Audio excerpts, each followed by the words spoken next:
바이블 아카데미 수강생 여러분들 안녕하셨습니까? 이제 우리가 기본교리 28을 연구하고 있는데요. 오늘이 24과입니다.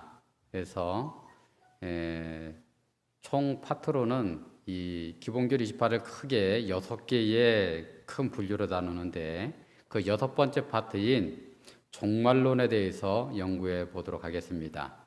이 종말론은 5개의 주제로 구성이 되어 있습니다. 이 종말론이 끝나면 이제 다 끝나는데 이 종말론은 말 그대로 우리 인류의 종말에 관련된 것입니다. 우리의 운명이 결정되는 그런 아주 중요한 내용들이 이 안에 담겨져 있습니다. 이 5개 주제가 뭐뭐 있는가 하면 24장에 하늘 성소에서의 그리스도의 봉사, 25장에서는 그리스도의 재림, 26장에서는 죽음과 부활, 27장에서는 천년기와 죄악의 종말, 그리고 마지막으로 28장에서는 새 땅이라고 하는 주제로 함께 연구하도록 하겠습니다. 오늘은 이 기본교리 28의 큰 6개의 분류 중에 마지막 분류인 6번째 분류인 종말론에 대해서 연구하게 될 텐데 이 종말론에서는 5개의 주제로 연구하게 되는 것입니다. 그 첫 번째 주제인 24장 하늘 성소에서의 그리스도의 봉사에 대해서 연구해 보도록 하겠습니다. 기본 신조에 이렇게 기록이 되어 있습니다. 하늘에는 성소 곧 여호와께서 지으시고 사람이 짓지 아니한 참 장막이 있다. 하늘 성소가 있다는 것입니다. 거기에서 그리스도께서는 우리를 위하여 봉사하시고 십자가에서 모든 사람을 위하여 단번에 들이신 당신의 속죄의 희생의 은혜가 믿는 자에게 효력을 나타내게 하신다. 그분은 승천하시자 우리의 대제사장으로 취임하시고 중보의 봉사를 시작하셨다. 지금 주님께서는 하늘 성소에서 우리를 위해서 중보하고 계시는 것입니다. 그분은 2300주야의 예언 기간의 끝인 1844년에 그분의 속죄 봉사의 두 번째요 마지막 단계에 들어가셨다. 성소에서 지성소 봉사로 들어가셨다는 것입니다. 그것은 모든 죄의 최종적인 처리에 해당하는 조사 심판의 사업이며 고대 히브리 성소가 대속죄 이래 정결케 되는 의식으로 예표되었던 것이다. 이 예표로서의 의식에서는 동물의 희생 제물의 피로 말미암아 성소가 정결케 되었지만 하늘의 것은 예수님의 피의 완전한 희생으로 정결케 된다. 조사 심판은 죽은 자들 중에 누가 그리스도 안에서 잠자고 있으며 그러므로 그리스도 안에서 첫째 부활에 참여하기에 합당한가를 하늘의 주민들에게 계시해 준다. 이 조사 심판은 하늘의 주민들을 위해서 그들을 위해서 하는 심판입니다. 이것은 또한 살아있는 자들 가운데 누가 그리스도 안에 있으며 하나님의 계명과 예수 믿음을 지키고 있고 그러므로 그분의 영원한 나라에 들어가도록 승천할 준비가 되어 있는지 분명히 알려준다. 이 심판은 예수님을 믿는 자들을 구원함으로써 하나님의 공의를 옹호한다. 그것은 하나님께 충성해온 자들이 하늘나라를 얻을 것을 선언한다. 그리스도의 이 봉사가 끝나면 재림 전에 인간을 위한 은혜의 기간도 끝난다. 서기 31년 유대력으로 1월 14일 6월절인데요. 그날이 금요일 오후 3시에 안식일이 다가오는 시간에 저녁 제사 시간이 되자 제사장은 예루살렘 성전 뜰에 서서 희생 제물인 어린 양을 드릴 준비를 갖추고 서 있습니다. 그가 희생물을 죽이고자 칼을 들었을 때에 저 멀리 골고다 언덕에서는 검은 구름이 십자가를 둘러싸고 있었습니다. 하나님의 유월절 양 예수님은 다 이뤘다라고 부르짖으시고 세상죄를 위하여 운명하셨습니다.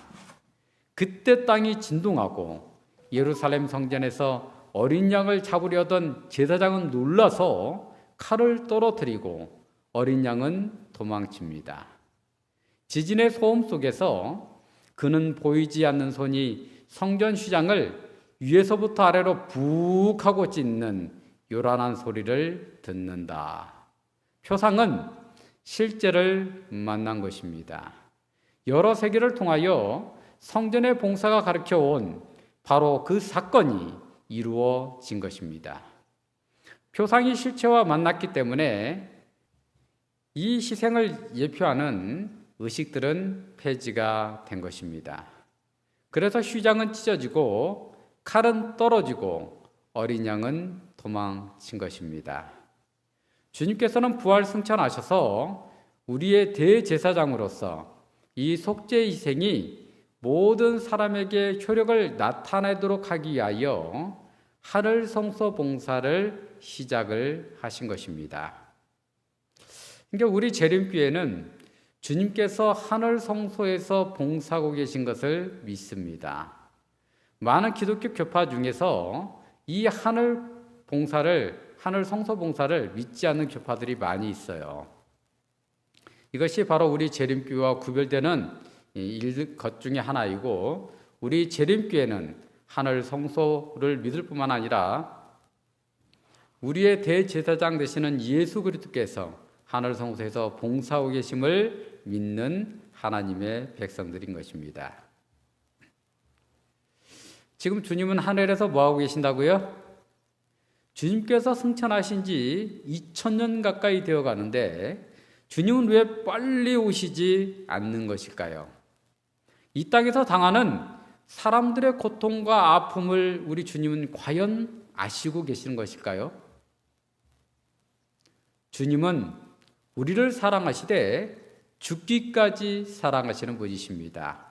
하늘의 성소가 있고 그 성소에서 우리의 대제사장으로서 봉사하고 계시는 주님을 우리가 알고 있다면, 그리고 그 사실을 믿는다면 우리 마음속에서 이는 불안과 원망은 사라지고 그분에 대한 굳건한 믿음과 감사와 사랑과 충성이 자리하게 될 것입니다.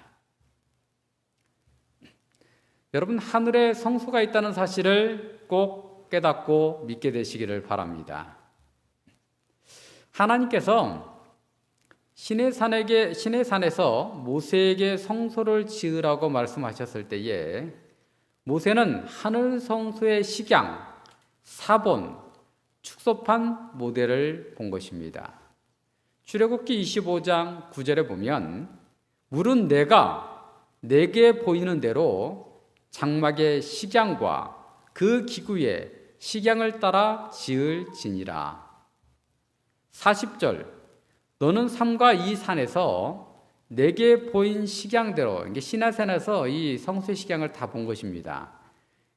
그 식양대로 할지니라. 이게 하나님께서는 모세에게 이 성소의 축소판 모델을 보여주시고 그대로 짓게 하신 것입니다.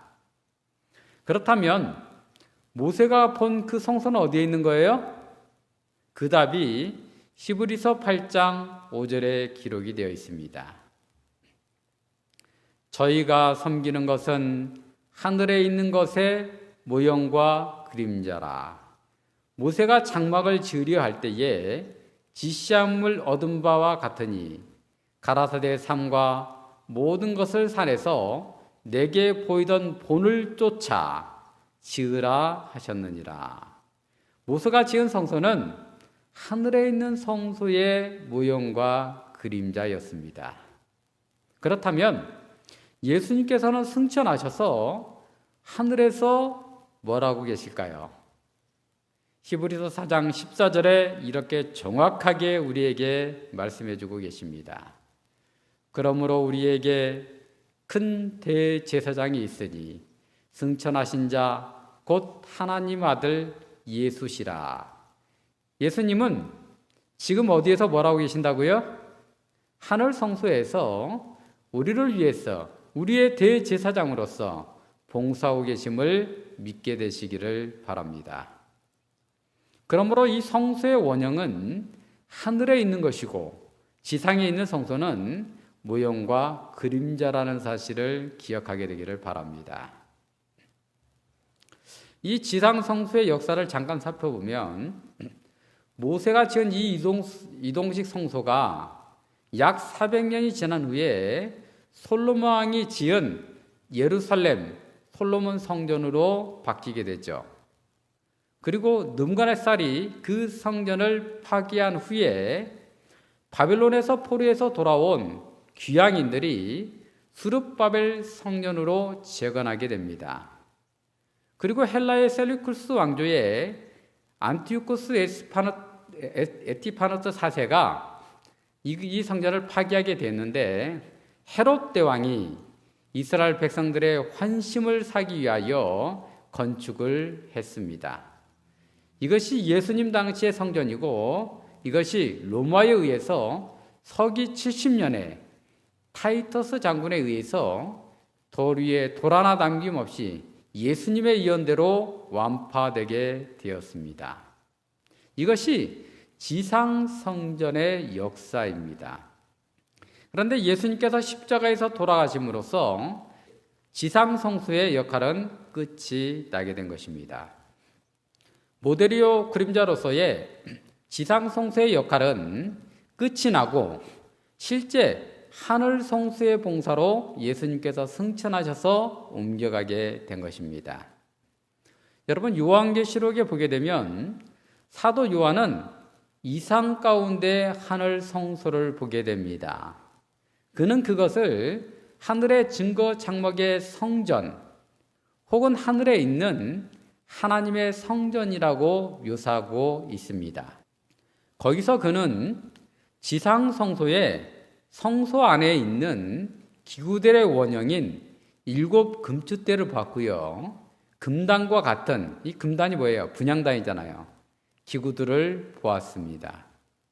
그는 또한 지상 성소의 지성소 안에 있는 것과 흡사한 언약궤를 그곳에서 보았습니다.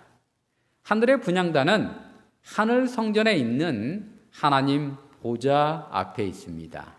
그러므로 하늘의 보좌실 장면은 하늘 성전 안에 있습니다.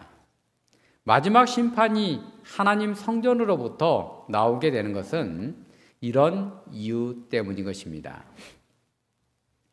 그러므로 이 성경은 하늘 성소가 실질적인 것임을 우리에게 분명하게 알려주고 있는 것입니다. 또한 요한은 그 하늘 성소에서 대제사장으로서 봉사하고 계시는 어린 양 되시는 예수님을 보았습니다. 그래서 요한계시록 1장에 보면 이 예수님의 모습을 여러 가지로 묘사하고 있죠. 현재 예수님은 어디에 계신다고요? 하늘 성소에서 우리의 대제사장으로서 봉사하고 계심을 기억하게 되기를 바랍니다. 하늘 성소에서의 봉사. 성소의 기별은 구원의 기별입니다. 성소는 그리스도의 봉사의 3단계를 말해주고 있습니다. 첫 번째, 대속적 희생. 두 번째, 제사장 중보. 세 번째, 마지막 심판을 예증해주고 있는 것입니다. 이것은 이제 순서대로 좀 살펴보면요. 첫 번째로 대속적 희생입니다. 성소의 모든 희생 제사는 피 흘림이 없은즉 사함이 없다는 진리를 나타내고 있습니다. 죄의 용서를 위한 예수님의 죽음을 표상하고 있는 것이죠. 지상 성소의 희생 제사는 예수님의 대속적 피 흘림을 표상하고 있기 때문에 주님이 오시기 전까지는 반복적으로 드려졌습니다. 그와는 대조적으로 실체, 곧 우리 주님의 실제적인 속죄의 죽음은 갈바리에서 단번에 영원히 이루어진 것입니다. 히브리서 9장 26절로 28절에 보면 그리하면 그가 세상을 창조할 때부터 자주 고난을 받았어야 하는 것이로되 이제 자기를 단번에 제사로 드려 죄를 없게 하시려고 세상 끝에 나타나셨느니라. 한 번 죽는 것은 사람에게 정한 것이요 그 후에는 심판이 있으리니 이와 같이 그리스도도 많은 사람의 죄를 담당하시려고 단번에 들이신 바 되셨고 구원에 이르게 하기 위하여 죄와 상관없이 자기를 바라는 자들에게 두 번째 나타나시리라. 이 두 번째 나타나는 것은 주님께서 하늘 성소에서의 이 봉사를 끝내시고 이 땅에 오시는 재림을 말하는 것입니다. 그러므로 십자가 위에서 인간의 죄값은 충분히 지불이 된 것입니다. 하나님의 공의는 충족되었으며 그것을 믿고 회개한 신자들에게는 구원의 은혜가 주어지는 것입니다. 두 번째로 제사장 중보입니다. 희생제사가 죄를 쏟겠다면 왜 제사장이 필요하다고 생각하세요? 제사장의 직무는 죄인들과 거룩한 하나님 사이의 중보의 필요를 주목하게 해줍니다. 희생양이 그리스도의 죽음을 예표했던 것처럼 모든 제사장은 하늘 성소의 대제사장으로서의 그리스도의 중보 사업을 예표하고 있는 것입니다. 디모데전서 2장 5절에 보면 하나님은 한 분이시요 또 하나님과 사람 사이에 중보도 한 분이시니 곧 사람이신 그리스도 예수시라. 오직 중보자는 예수 그리스도 한 분이심을 꼭 기억하게 되기를 간절히 바랍니다. 그래서 우리가 예수 그리스도의 이름으로 기도해야지 다른 이름으로 기도하는 것은 이 성경의 진리와 위배되는 것임을, 다른 것임을 꼭 기억하게 되기를 바랍니다. 중보자와 속죄, 이 속죄를 나타내는 영어 단어 at one month, 이 사이가 버그러진 양편을 화목시킨다는 그런 의미를 가지고 있습니다. 그리스도의 속죄의 죽음이 세상을 하나님과 화목시킨 것처럼 그분의 중보 혹은 그분의 죄 없는 생애와 공로의 적용은 신자에게 화목 또는 하나님과 하나됨을 실현시켜 주는 것입니다. 그러므로 그분은 자기를 힘입어 하나님께 나가는 자들을 온전히 구원할 수 있으니 이는 그가 항상 살아서 저희를 위하여 간구하심이니라 라고 히브리서 7장 25절에 말씀하고 계시는 것입니다. 그러므로 우리는 때를 따라 덮는 은혜를 얻기 위하여 은혜의 보좌 앞에 담대히 나갈 용기를 얻게 되는 것입니다. 두 번째, 성소에서의 봉사. 회개한 죄인이 희생 제물을 가지고 성소에 와서 뭐래요? 그는 죄 없는 그 동물의 머리 위에 자기 손을 얹고서 죄를 고백을 합니다. 그러면 상징적으로 그의 죄가 그 동물에게로 옮겨가게 되는 것입니다. 그 결과로 그는 죄의 용서를 받은 것입니다. 그러면 제사장은 이 속죄 제물을 죽여서 그 피를 다음에 두 방법 중에 하나로 사용하게 됩니다. 첫 번째 방법은 성소 안으로 가지고 들어갔을 때에는 성소 앞 휘장 앞에 뿌려지고요. 분향단 뿔에도 발라지게 됩니다. 죄가 성소에 전가되게 된 것입니다. 두 번째, 그러나 이 성소 안으로 가져오지 않았을 때에 그것은 뜰에 있는 번제단의 뿔에 발라지게 되었습니다. 그런 경우에는 제사장이 그 희생제물의 고기 일부를 먹었습니다. 제물을 드리는 사람의 죄가 제물에게로 옮겨가고 그 죄가 성소와 제사장에게로 옮겨가게 된 것을 우리는 알 수가 있습니다. 이와 마찬가지로 원형적 경험에 있어서도 죄인이 성령의 감동에 의하여 회개함으로 그리스도를 그의 구주요 주님으로 영접하게 될 때에 그리스도께서는 그의 죄와 형벌을 맡으시는 것입니다. 그는 값없이 용서를 받는 것입니다. 그리스도는 믿는 자의 대리자일 뿐만 아니라 그의 보증인이 되어 주시는 것입니다. 표상과 원형에 있어서 성수의 봉사는 개인에게 적용이 됩니다. 그래서 남이 내 대신 뭐 할 수 없다? 회개해 줄 수 없는 것입니다. 개인의 신앙으로 개인의 믿음과 신앙으로 개인이 구원을 받게 되는 것입니다. 그리스도의 제사장 봉사는 죄인의 용서와 하나님과의 화목을 제공해 주는 것입니다. 그러므로 그리스도의 십자가의 희생과 대제사장으로서의 봉사에 의하여 하나님께서는 회개한 죄인을 용서하여 주시고 그에게 그분의 아들의 의로운 품성과 순종을 입혀주시고 그의 죄를 용서하여 주시는 것입니다.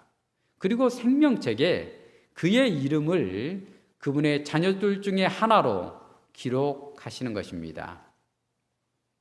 에베소서 4장 32절에 보면 서로 인자하게 하며 불쌍히 여기며 서로 용서하기를 하나님께서 그리스도 안에서 너희를 용서하심과 같이 하라. 우리가 용서를 받을 뿐만 아니라 그리스도의 품성으로 변화되어서 다른 사람들도 용서하라고 말하고 있는 것입니다. 믿는 자가 그리스도 안에 거하게 될 때에 영적 은혜가 성령을 통해서 우리 주님에 의해서 그에게 전달됨으로써 그는 영적으로 자라나고 하나님의 성품을 반영하는 미덕과 덕성이 개발되게 되는 것입니다. 베드로후서 3장 18절에 이렇게 말씀하십니다. 오직 우리 주 곧 구주 예수 그리스도의 은혜와 저를 아는 지식에서 자라가라. 영광이 이제와 영원한 날까지 저희에게 있을지어다. 그러니까 우리가 우리의 죄를 회개하면 우리는 칭의를 받을 뿐만 아니라 의롭다함을 받을 뿐만 아니라 그리스도의 성품으로 변화되고 성령의 열매를 맺어가는 성화를 경험하게 되는 것입니다. 언제까지 이 경험을 계속하는 거예요? 그리스도께서 재림하여 오실 때까지. 세 번째 마지막 심판입니다. 이 대속죄일의 사건들은 하나님의 마지막 심판들의 세 국면을 설명해 줍니다. 첫 번째, 재림전 심판이라고 불려지는 천년기 전 심판 혹은 조사 심판이라고도 그러고요. 두 번째는 천년기의 심판입니다. 이게 천년전 심판은 예수님이 재림하여 오시기 전에 심판을 하는 것입니다. 근데 심판을 한다는 것은 뭐예요?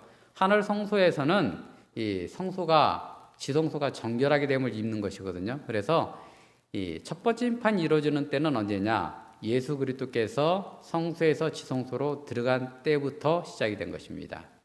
뒤에서 좀 더 자세히 설명하도록 하겠습니다. 두 번째는 천년기 심판입니다. 천년기 심판은 예수 그리스도를 믿음으로 구원을 받은 사람들이 하늘에 들어가서 천년 동안 심판하는 것입니다. 세 번째는 천년기 끝에 이루어지는 집행 심판을 말하는 것입니다. 그러면 이제 이 심판을 하나하나씩 자세히 살펴보도록 하겠습니다. 첫 번째, 지성소에서의 봉사. 마지막 심판은 지성소에서 이루어지는 심판입니다. 대제사장만 할 수 있는 봉사이고 1년에 딱 한 번 지성소에서 이루어지는 봉사를 말합니다. 그래서 이 지성소의 봉사를 통해서 성소가 정결케 되는 것입니다. 죄가 도말되는 것입니다. 최후의 심판이 이루어지게 되는 것입니다. 이 성소의 정결에는 두 염소가 필요합니다. 하나는 여호와께 드릴 제물이요, 다른 하나는 아사셀을 위한 것이었습니다. 그리스도의 피를 대표하는 여호와를 위한 염소의 피를 지성소 안으로 가져간 이 대제사장은 거룩한 하나님의 율법에 요구를 축적시키기 위해서 바로 하나님의 면전에서 하나님의 십계명이 들어있는 법궤의 뚜껑인 속죄소에 그것을 직접 뿌리게 됩니다. 그래서 이 의식을 통해서 죄가 완전히 도말되게 되는 것입니다. 그리고 그는 이 피를 1년 중 매일 고백한 죄를 나타내는 피가 뿌려져 온 분향단과 번제단에도 뿌리게 됩니다. 그렇게 함으로써 대제사장은 백성은 물론이요, 성소를 위한 속죄를 이루고 그들을 다 같이 정결케 하는 것입니다. 그리고 나서 중보자이신 그리스도를 대표하는 대제사장은 성소를 더럽혀왔던 죄를 자기 자신이 짊어지고 살아있는 염소 곧 아사셀에게로 그 죄를 옮겼으며 그 염소는 하나님 백성의 진영에서 멀리 절대로 돌아오지 못하도록 멀리 떠나보내게 되는 것입니다.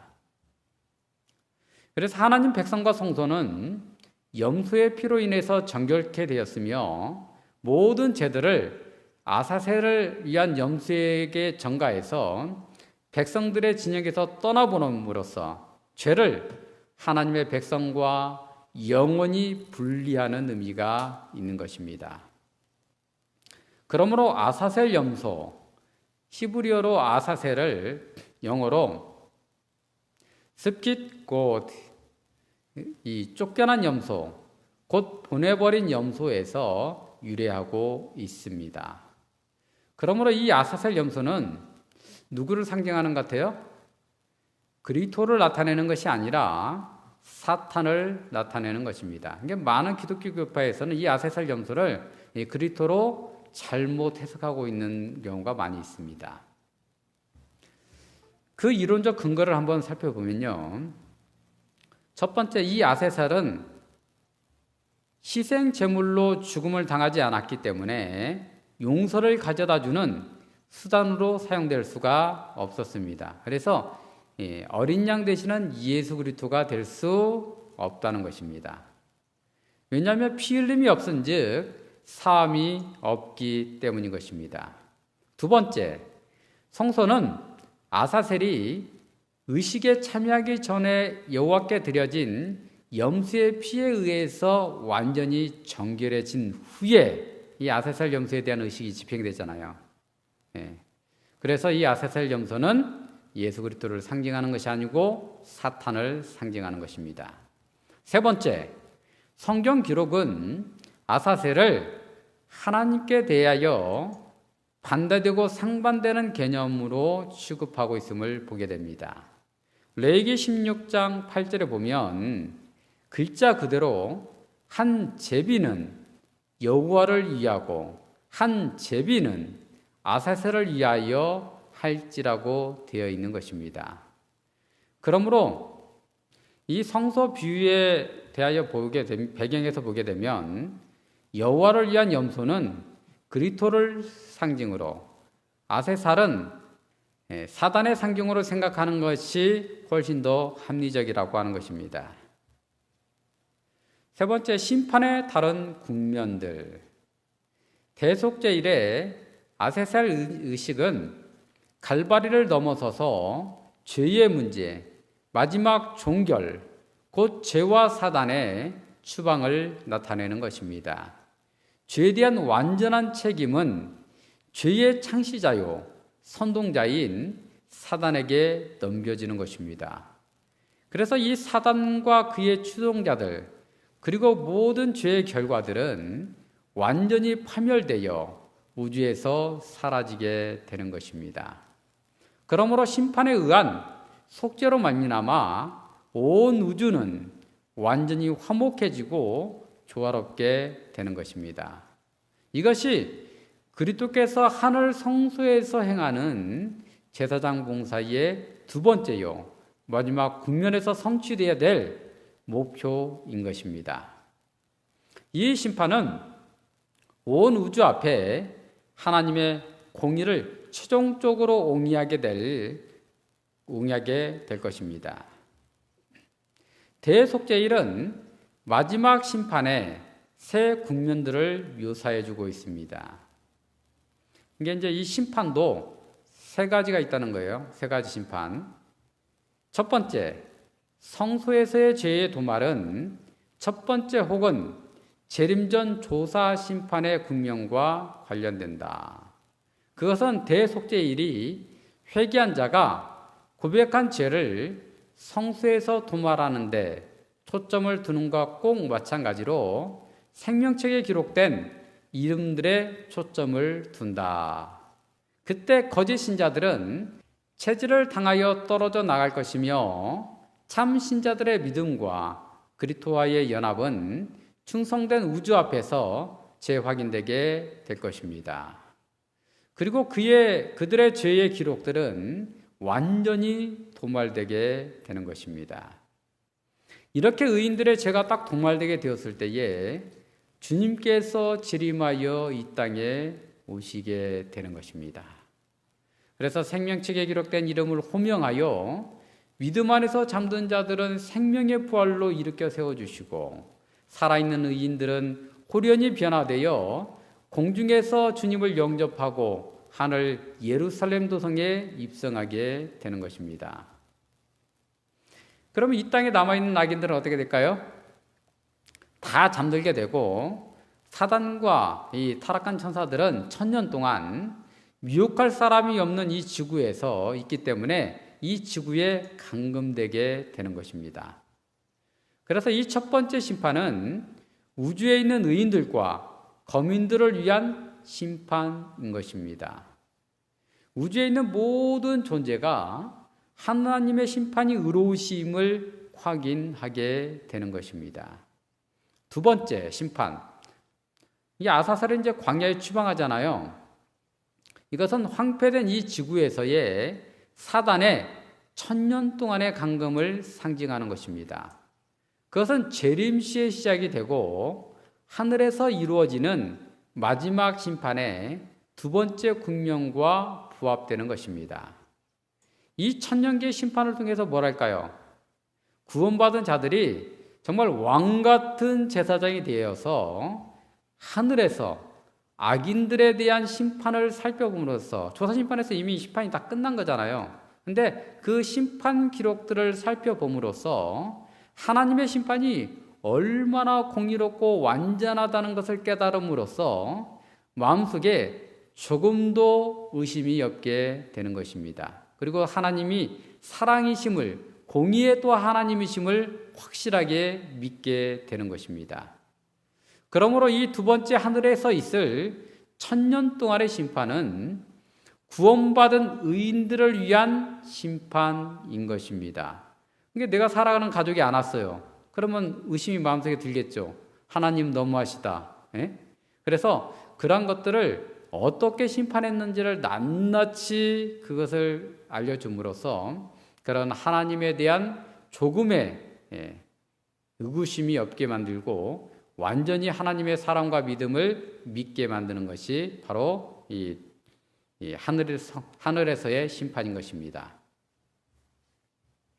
세 번째, 마지막으로 1000년 후에 이 지구에 갇혀있는 사단과 타락한 천사들과 악인들이 심판의 부활로 이제 그때 일어나거든요. 주님께서 이제 재강림하실 때에 예루살렘 도성에서 모든 구원받은 백성들과 함께 이 땅에 다시 내려오게 되는데 그때 악인들이 심판의 부활로 일어나게 되는데 불이 악인들과 사탄을 소멸하고 정결하게 하는 것입니다. 여러분, 예언상의 하늘의 성소는 어떤 것인가? 우리는 위에서 표상과 원형의 관점에서 성소를 살펴보았습니다.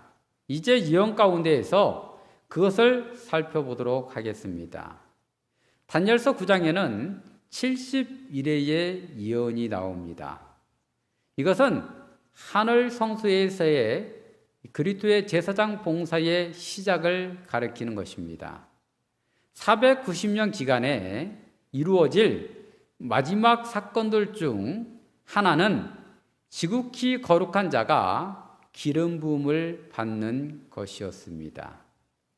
지극히 거룩한 자라고 번역된 히브리어 코데시 코데심은 사실상 지성소를 의미하는 것입니다. 이 지성소가 우리가 어떻게 하면 구원을 받는지에 대해서 나와 있는데, 이 지성소가 누구를 가리키는 거예요? 표상하고 있는 거예요? 예수 그리스도를 또한 표상하고 있는 것입니다. 그러므로 그것은 지성소가 기름 부음을 받으리라고 번역하는 것이 더 좋을 것입니다. 지상 성소의 시작에 있어서 성소가 그 봉사를 위하여 바쳐지도록 거룩한 기름으로 구분을 받은 것처럼, 하늘 성소의 시작에 있어서도 그리스도의 중보 사업을 위하여 그것을 봉헌하도록 기름 부음을 받은 것입니다. 그리스도께서는 당신의 죽음 직후에 승천하심으로써 우리의 대제사장이요 중보자로서의 그분의 봉사를 하늘 성소에서 시작하게 되신 것입니다. 하늘 성소의 정결. 하늘 성소가 언제 정결하게 되었을까요? 다니엘의 이상은 우리의 대제사장으로서의 그리스도의 직무가 그분의 계속적인 중보 사업에 부과해서 정결과 심판에 의한 특별한 업무를 시작할 때인 정한 때 끝에 특별하게 두드러지게 될 것이라고 명시하고 있습니다. 다니엘의 이상은 그리스도께서 대속죄일의 의식에 원형에 해당되는 봉사, 곧 조사 심판과 성전의 정결 사업을 언제 시작할지를 명시하고 있는 것입니다. 다니엘서 8장 14절에 보면 2300주야까지니 그때의 성소가 정결하게 함을 입으리라. 2300주야가 끝났을 때에 성소가 정결하게 됨을 입겠다. 예수 그리스도께서 하늘 성소에서 뭐예요? 지성소 봉사를 시작하게 되겠다라고 말하고 있는 것입니다. 여기에서 성소는 당연히 하늘 성소를 가리키는 것입니다. 왜냐하면 지상 성소는 주 70년에 완전히 완파되어서 없어졌기 때문에 그렇습니다. 이 2300주야를 해석할 때에 예언은 연일 원칙에 따라서 하루를 1년으로 해석합니다. 그래서 2300주야는 2300년이 되는 것입니다. 다니엘서 8장에 2300주야의 예언과 다니엘서 9장의 71회의 예언은 연결이 되어 있습니다. 이 다니엘서 8장과 9장을 자세히 읽어보면 8장과 9장이 연결되어 있음을 우리가 알 수가 있습니다. 이 성경에서 가브리엘의 설명은 매우 뜻깊은 것입니다. 그는 490년이 보다 긴 2300년의 기간에서 끊어내야 된다라고 다니엘에게 말합니다. 가브리엘은 490년의 기산점을 다니엘서 9장 25절에 보게 되면 예루살렘을 중건하라는 영이 날 때부터라고 지적하고 있습니다. 그것은 기원전 457년 곧 아닥스다 왕 제7년에 해당되게 되는 것입니다. 그래서 490년은 주후 34년에 끝나게 되죠. 그리고 2300년에서 490년을 끌어내게 되면 1810년이 남게 되는데 2300년은 주후 34년 이후 1810년이 지나야 되므로 1844년이 되게 되는 것입니다. 다니엘서 8장 14절에 뭐라고 말씀했어요? 그가 내게 이르되 2300주야까지니 그때의 성소가 정결하게 함을 입으리라 하였느니라. 성소가 정결하게 됨을 입을 때가 언제라고요? 대제사장이 지성소 봉사를 시작할 때인 것입니다. 즉 1844년에 주님께서는 우리의 대제사장으로서 하늘 성소에서 봉사하고 계시는데 지성소 봉사를 시작한 때를 말하는 것입니다. 그때부터 조사 심판이 시작되게 된 것입니다. 여러분, 유대력으로 대속죄일은 7월 10일이잖아요. 현대력으로 그를 환산하면 10월 22일이 됩니다. 그러므로 주님께서는 1844년 10월 22일에 지성소 봉사를, 즉 조사 심판을 시작하게 된 것입니다. 현재 우리 주님께서는 하늘 성소에서 우리의 대제사장으로서 봉사하고 계시는데요. 성소에 어디에서 봉사하고 계신다고요? 하늘 지성소에서 봉사하고 계시는 것입니다. 그래서 이 죄를 도말하는 것을 마치게 되면 어떻게 할까요? 재림하여 이 땅에 오시게 되는 것입니다. 그러므로 우리는 지금 마지막 심판의 때에 살고 있으며 주님께서 재림하여 오시기 직전의 시대에 살고 있는 것입니다. 오늘 우리는 원형적 대속죄일에 살고 있는 것입니다. 이스라엘 사람들이 그날에 그들의 심령을 괴롭게 하도록 요구받은 것처럼 하나님은 그들의 모든 백성들이 마음에서 우러난 회개를 경험하도록 요구하고 계시는 것입니다. 그러므로 여러분들의 이름이 생명책에 기록될 수 있도록 아직 예수 그리스도를 믿지 않은 분들은 주 예수 그리스도를 믿고 침례를 받으심으로 그 이름이 하늘 생명책에 기록이 되고, 또한 생명책에 기록된 모든 분들은 그 생명책의 이름이 계속 남아있도록 하기 위하여 모든 죄를 회개할 뿐만 아니라 하나님과 동료 인간과의 관계를 바르게 하게 되시기를 간절히 소망합니다. 그리고 우리를 위하여 중보하시는 대제사장 되시는 주님을 믿고 의지하셔서 하나님의 은혜의 보좌로 담대하게 나가게 되기를 간절히 바랍니다. 그러므로 우리가 정말 예수 그리스도의 하늘 성소에서의 이 봉사가 마쳐지고 그분이 재림하여 이 땅에 오실 때에 우리 모두가 구원받아서 하늘도성 예루살렘에 들어가게 되기를 주님의 이름으로 축원하면서 말씀을 드리도록 하겠습니다. 잠깐 기도하겠습니다. 아버지 하나님, 오늘은 하늘 성소에서의 그리스도의 봉사에 대해서 저희들이 연구해 보았습니다. 이 내용이 너무나 광대해서 이렇게 짧은 시간에 우리가 연구하기는 너무나 시간이 적습니다. 그리고 이 광대한 하나님의 구원의 도를 우리가 깨우치기에는 이 짧은 시간의 설명으로 너무나 부족하리라고 생각이 듭니다. 성령 하나님께서 역사해 주셔서 이 말씀이 이 강의를 듣는 모든 분들의 마음속에 뿌리 깊게 박힐 수 있도록 도와주시고, 우리의 대제사장 되시는 예수 그리스도께서 지금 우리를 위하여서 하늘 성소에서 봉사하고 계시며 1844년 이후에 하늘 성소에서 지성소로 옮겨가서 정말 조사 심판을 하고 계시다는 사실을 믿게 되시기를 간절히 소망해 봅니다. 우리 하나님, 우리 모든 이 수강생들이 예수 그리스도를 믿고 대제사장 되시는 예수 그리스도를 우리의 유일한 중보자로 믿고 그분께 우리의 모든 죄를 아뢰므로 죄를 사함을 받고 모두 다 구원받을 수 있도록 역사하여 주시옵소서. 예수님의 이름으로 기도드리옵나이다. 아멘.